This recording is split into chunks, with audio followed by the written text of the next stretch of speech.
Basically I was a problem child.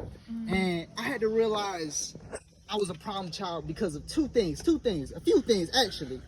The reason you become a problem is when you don't know your role. So, birds gotta be in the sky. Okay. They underwater. Okay. Fish stay underwater. Okay. They not walking on land. A child has to know his place. It's a sermon. Right.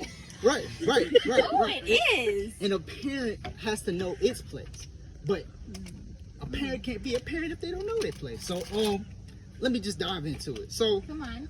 I got to an age of just doing my own thing, like 4 or 5. I don't really know, but I wasn't at an age to know my place. So at this was Sunday evening. We just driving, doing our thing. So I'm just like, hey, it's a beautiful day. Like I see a bird fly by or something, so I just start turning around looking at the bird. It's a wonderful day. My mom, she told me, turn around. I'm like, in my head, I'm like, this is my world. Like, I'm doing what I'm doing. What she got to do with what I'm doing? So in my mind, I think I'm being just because so far up to this point, I've been taught just to express myself. So what I expressed, I thought was just. I told her no.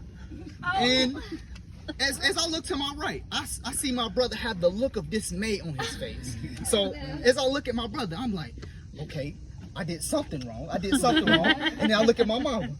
My mom like, oh, you gonna get it when you get home. I said, all right. I was at peace with my decision. I was like, I'm gonna go home and, I'm glad I looked at that bird because that's what I did. Because I thought, I didn't understand my role as the child. You understand? So as I'm going home, I feel I'm like, okay, it's what it is. What it is. I'm in the living room. I found myself in the living room. She said, well, you wait right there. Told my older brother to go get a switch. I was like, oh, he got my back. Oh, he coming with the biggest switch he can find. I'm like, bro. But they hurt less. Well, let me tell you now. Okay, Let me tell you let's now. hear it. So basically I'm sitting here, like she got the switch. She said she just started going ham. She didn't even talk. She just going. And in my head, I'm like. I'm just smiling. I'm like, hey, I feel good. Like, I'm wearing pants, so, it don't hurt. I said, but remember, I told you, I didn't know my role as the parent. I didn't know my role as the child. Right. And I didn't know she was the parent. So I said, that didn't hurt. So, she commenced, to pull my pants down, go ham. All I remember is, me wearing them Scooby-Doo underwear running in my room. So, like, to that moment, I respected my parents on another level. So, oh, man. But I had learned a couple things growing up from that point. I knew they was the parents and I was the child. I was like, yes, ma'am, no, ma'am, up until that point, right? So I grew up a little bit. But every man has a moment. Every man has a moment for when they become a boy to a man. Okay. This happens in a few times in a man's life. Can I hear amen from the brothers in the room? Amen. Right. Okay. So my situation hit me a little early. I was about 8, 9 or something like that. I'm chilling. I said, I'm gonna do the right thing. I'm gonna eat my bowl of cereal downstairs today. I used to sneak my food upstairs. It was a whole thing. It was a thing. So I come downstairs today. I said, I'm gonna do the right thing. Make my bowl of cereal. And I see my mom. Staring at the wall, just in shock. I'm like, you all right? Mama, come here. I'm like, I gotta make my cereal. Like, hold up, wait a minute. I gotta do what I gotta do first. She said, no, come here, Muhammad. You see that?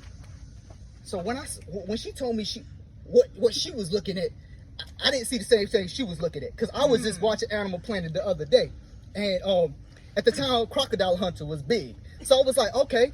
Yeah, like I can handle myself against nature. That's what I was telling myself. I said I can handle myself. I'm not 9 years old talking big. Yeah. I'm a man. But what I saw had a personality. This thing had personality. The thing had a better hairline than me. The hair was growing out and stuff like that. And I kid you not, y'all. The thing just it had so much. It started talking to me. I swear the thing started talking to me. So in this moment, I'm shook. Like as I'm seeing all these animations or whatever I'm seeing pop up, my mom telling me, Muhammad, go get the bug spray. I'm like, my older brother right here. My two little ones right here. We got 4 boys in the house. Like it ain't gotta be my time. You know, it ain't gotta be my time. But she talking to me. I'm right here. She called me in the living room, right here to stand right here. So I was like, okay. She said, Muhammad, go get the bug spray. Go get the bug spray. I'm looking this spider in the eyes. I swear to you, this thing said you won't. I ran upstairs. I ran upstairs screaming, crying. Oh my gosh. Yeah, my mom like, this boy. You know, like I hear her like tell my little brother to go get the bug spray and he go get it. And I'm looking downstairs, did y'all kill it? You know? So I had another opportunity to redeem myself. So I was, senior in high school, I was chilling. I was like, I ain't gotta listen to nobody, I'm about to be out here soon, I'm chilling, I'm staying a little bit later on the school night, watching, my stories, just chilling, and I hear the same scream and the same vibe. I felt everything almost the same as that day. I was like, it's happening again. It's happening. I'm like, oh my gosh, I'm tripping. I'm like, oh, somebody go kill it. My dad in here. I said, no, he at work. I'm like, you in there? So no, he at work too. So I'm thinking, I'm like, oh, it's me. And it's, oh my God, I felt this pit.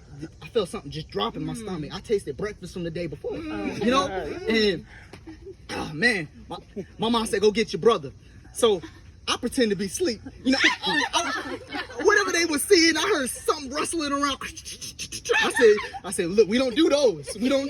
So like, I pretend to be asleep. My little brother, something was different about this day. Usually when I pretended to be asleep, they'll proceed to go away, do whatever, But today he was different. He started talking to me like I was conscious. He was like, yo, Muhammad, you got to come in here and kill this thing in here, man. There's like 2 mouses in here running around, man. We don't know what to do.